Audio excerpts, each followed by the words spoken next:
Histoire du fils Marie-Hélène Lafont. Jeudi 25 avril 1908. Les pieds nus d'Armand glissent sur le parquet. Il ne veut pas réveiller Paul qui dort encore et fait son petit bruit de lèvres dégoûtant comme un chiot quand il tète. Il va attendre un peu, mais pas trop longtemps. Il ne faut pas que Paul se réveille, il gâcherait la fête des retrouvailles.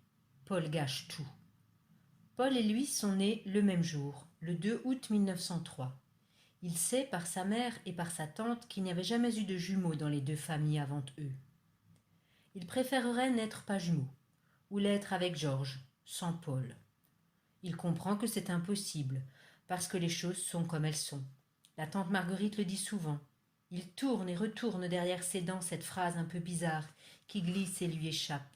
Il s'applique un moment à penser aux phrases grises de la tante Marguerite et à son odeur, cendre froide et saucisson sec.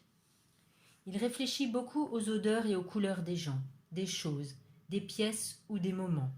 Et, quand Antoinette vivait avec eux à Chanterelle, il la faisait rire avec ce qu'elle appelait ses folies.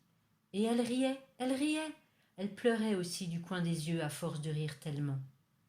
Maintenant, il ne peut plus dire ses folies à personne.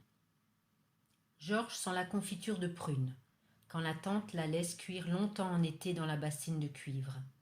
Il sent cette confiture à ce moment précis, et pas quand on l'étale sur des tartines au goûter en hiver. Même le père en mange, et fait des compliments à la tante, qui ne lui répond rien et le regarde comme si elle le voyait pour la première fois. Amélie sent la rivière, au printemps, la rivière haute des neiges.